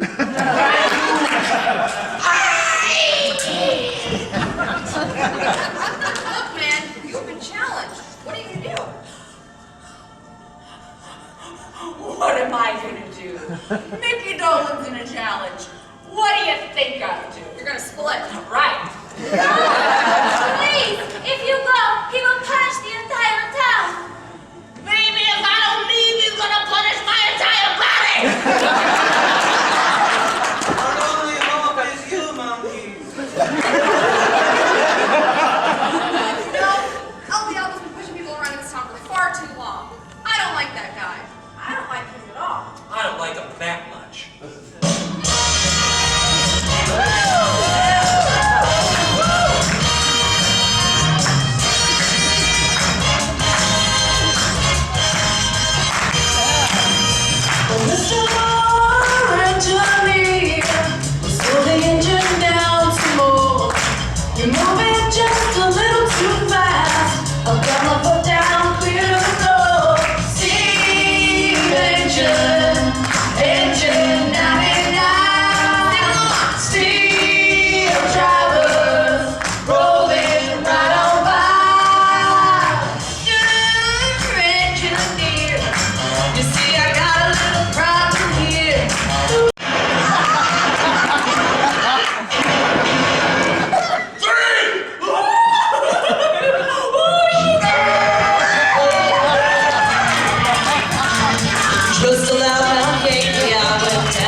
didn't have much time to spend out of research.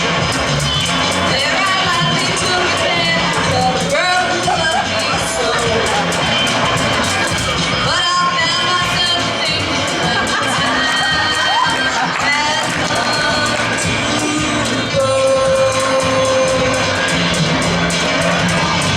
What am I doing now? I should be on that train to gone. I should be riding on that train to San Antonio. What am I doing here now? She took me to the garden just for a walk. I didn't know much that except there was those my feelings on. Then she told me that she loved me, not with words but with a kiss. I'll shoot my first jumper that crosses that white line. And I'll shoot the first whiskey that crosses that line. Well, we're neither Chubber nor Westcott, so I guess that leaves us on the hook.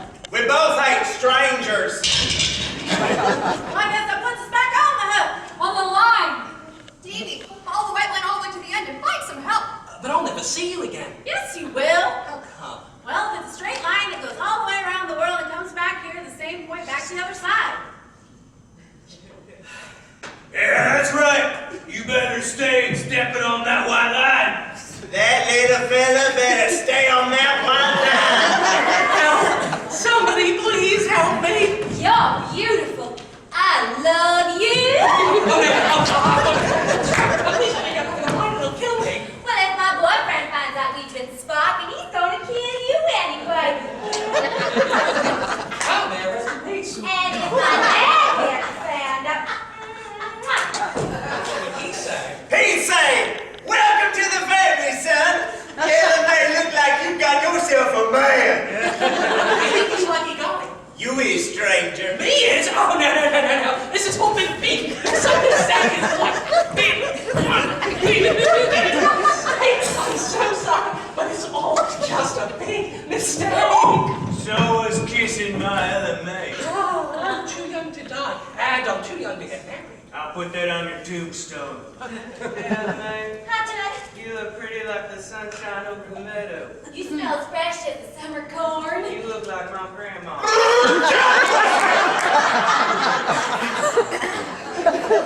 I warned you to stay away from my daughter, LMA. And I'm warning the both of you.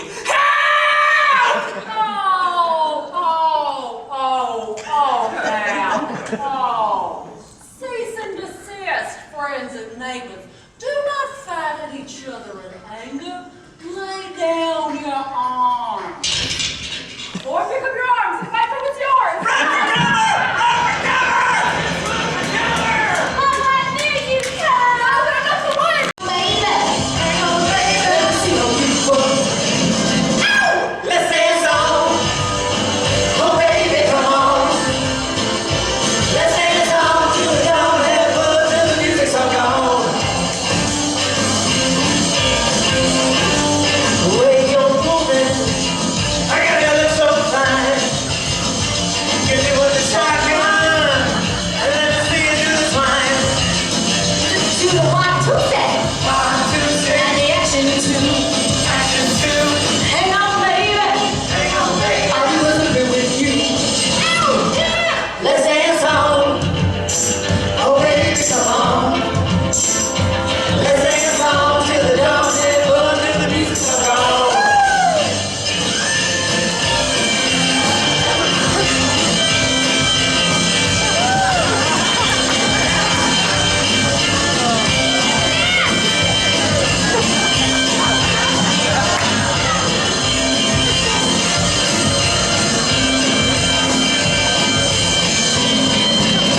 has trouble with some marriage? That's the wrong accent.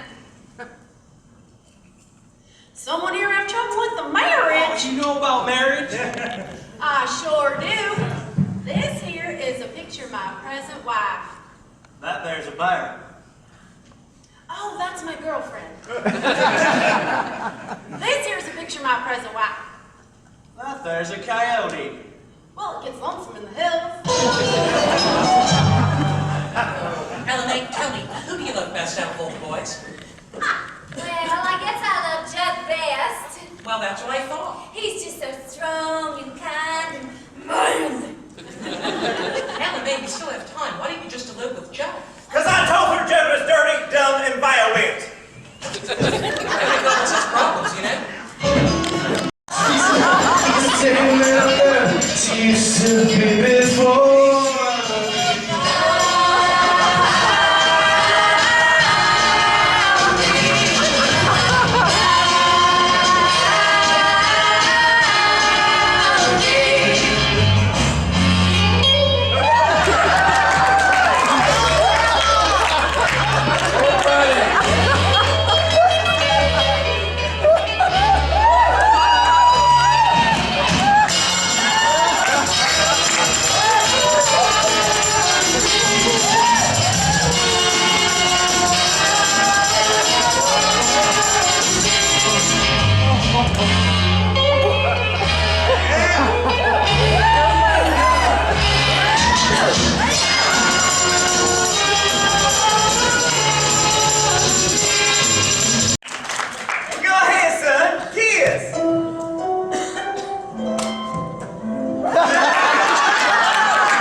And now with you as inspiration, I look for the destination.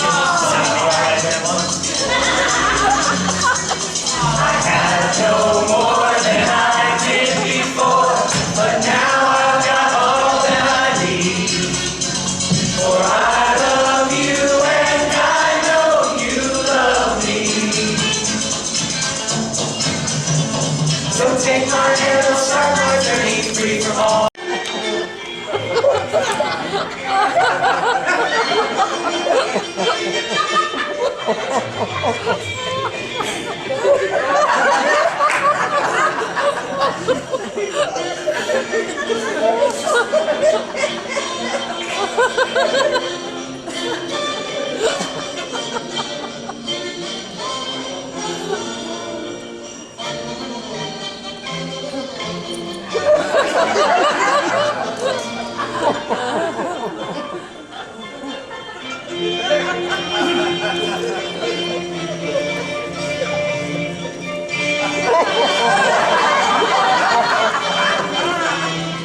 Ha ha ha.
Going to be. You the guy with the contest worth over $500? Yes, it is. Well, who needs it? We need small bills, 5, 10s, 50s. Don't be ridiculous. We'll take a check. Are you snapped out of your head? Small currency, foreign coin. Is this a group or just a bunch of weirdos? Hold it, guys. I think I can see what the gentleman's problem is. He wants to see us perform. Watch this. Mary, Mary, where you going to? Okay, where's the cash? Cash? You guys don't even qualify. Where's the girl? Where's the girl? Yeah! What are you, the contest manager or the house detective? The rules clearly state that this is a contest for mixed groups only. Republicans and Democrats? No! You have to have a girl in your group or you can't be in the contest. I love girls. I snap over them. I like everything about them, the way they move, the way they smell. No girl, no contest. One of us is going to have to be a chick. Well, how are we going to choose? We should do it on a volunteer basis. Right. Davey! No, fellas, no way. No way anyone will believe I was a woman. I'm not going to do it, fellas. No way!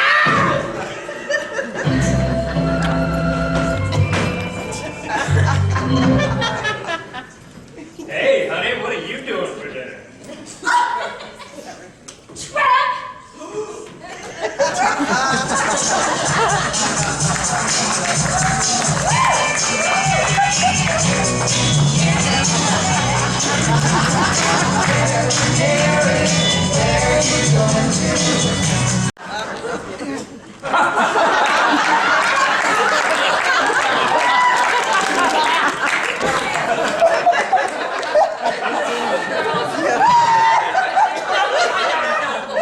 Put that back on before Jerry sees you. We have to win this contest.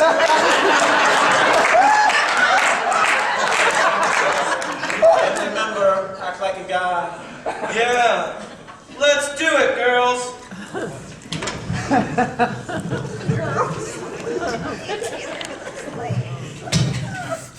Ladies and gentlemen, the Westminster Abbey!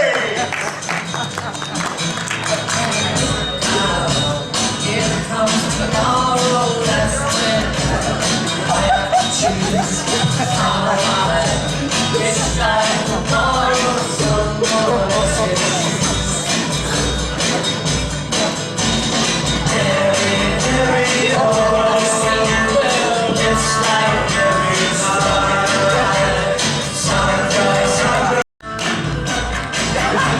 When I see all kinds of sorrow, wish I only loved one to look out.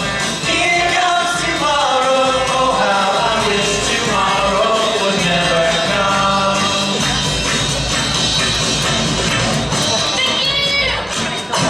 Thank you. Thank you.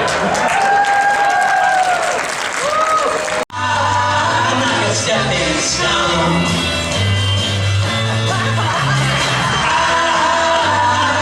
I'm like a stepping stone. You're trying to make your mark in society. You're using all the tricks that you used on me. You're reading all them high fashion magazines. The clothes you're wearing, girl, are causing ugly scenes. I say, I'm not a stepping stone.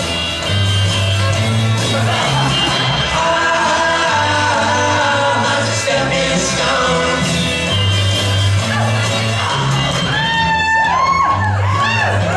I'm not your stepping stone.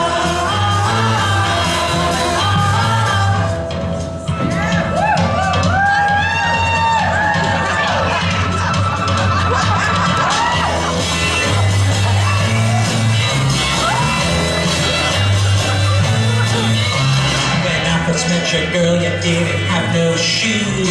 But now you're walking around like it's birthday news. You may not go careful about the friends you choose, but you won't find my name in your book of who's who. Just say,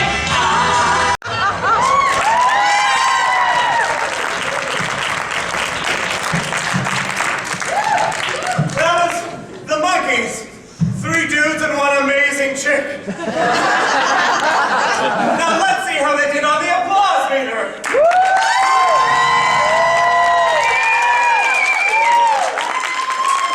Would you look at that? At 98.6, it's a tie. Yes, a tie. Now you know what that means. What are we gonna do about the tie? It means at midnight we bring both.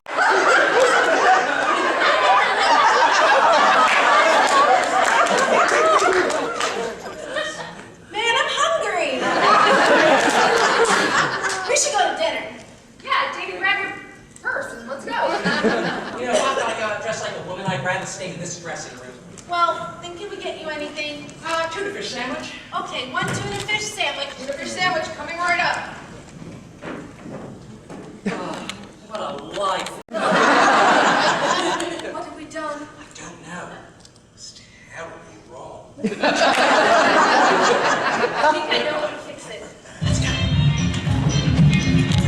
Wait, it's almost 11:59. We gotta go to the grand finale. We gotta go find Davey. Go find Davey? These plot points are pretty repetitive.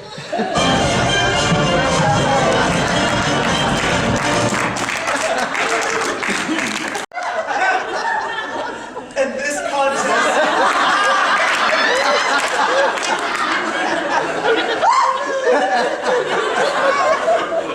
This contest is specifically for mixed groups only.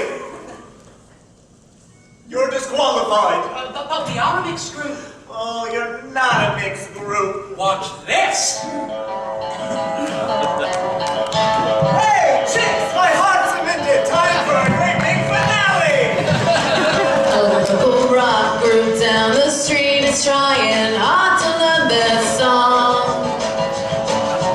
A serenade, the weekend squad just came out to mow his lawn. Another Pleasant Valley Sunday. Charcoal burning everywhere. Rows of houses that are all the same, and no one seems to care. See Mrs. Gray, she's proud today because the roses are for someone else, not for me. All love was out to get me. Well, that's the way it seems. The disappointment haunted on me. But then I saw her face. Now I'm a believer. I'm not a trace. I'm out in my mind. 'Cause I'm in love. I'm a believer if I tried. I thought love was more or less a give and take. But it seems the more I gave, the less I got.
Convention.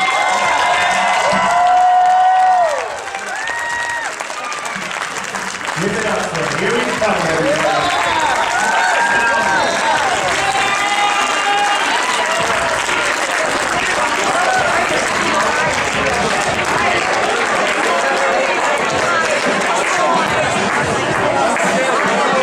Hey guys,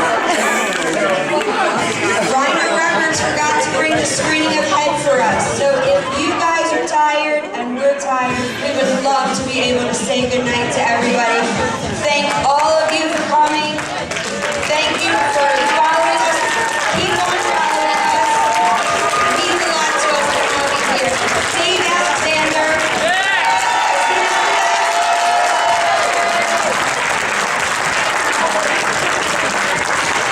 Fred Velez, Phyllis Paganucci, Dylan, Gary Strobel, and all of you, thank you so much. I think we should do it again soon. A t-shirt, Here We Come, that was awesome, right?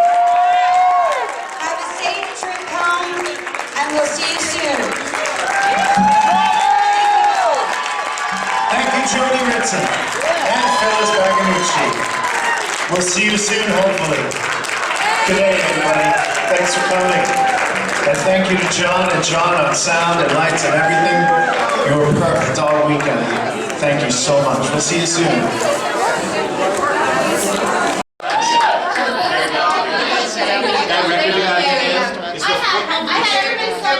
It's literally the first record. I didn't know records existed. And my mother, because I would tape the Monkees show off the TV. And then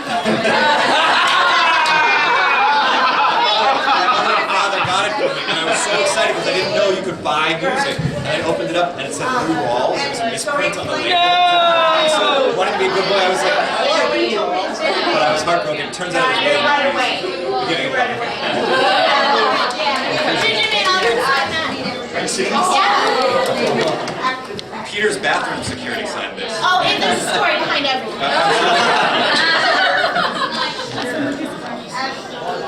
You guys like this story? Yeah. You know, it's odd. What happened back to me. And it's nice to meet everybody. Some of these guys did a live show of The Room, which is sort of like a movie. Relatively plausible. And then we figured out the structure was going to be the contest. So it was going to be a road trip. We went to different places, right? So we could have gone to a number of different places. We ended up narrowing it down to the Hillbilly episode, which was really funny, and the Mexico episode, which was relatively self-contained once we got rid of the crowd. And so those pieces fit together roughly in a line across the country. We also did a Christmas version of the show. We added in Little Melvin. The video was from a full 20-minute-ish version of the Christmas episode that we did, where we added songs and we went to the store where they were running around and everybody was crashing all around them. Melvin was brilliant. We had a young woman playing Melvin who was awesome. And it was really exciting. Now we put it on this Christmas, and now we've been invited back by the theater to do it every Christmas at the Cow Theater. So, you know, that we'll see. We'll talk to them in the summer if they want to do it again. But their notion is that we'll do a permanent, in residence Christmas show with those guys. The way that this other company does the Charlie Brown Christmas show live in Brooklyn every year. And so we're sort of along the same kind of line. It's a better and that Charlie Brown Christmas show is great. But ours is No, we did see Butch Patrick. Butch Patrick watched the Melvin video and we watched some of the closing credits. But no, as far as we know, they haven't seen, which is probably a good thing. We definitely stole and did not license the thing. So it's a parody. It's a parody.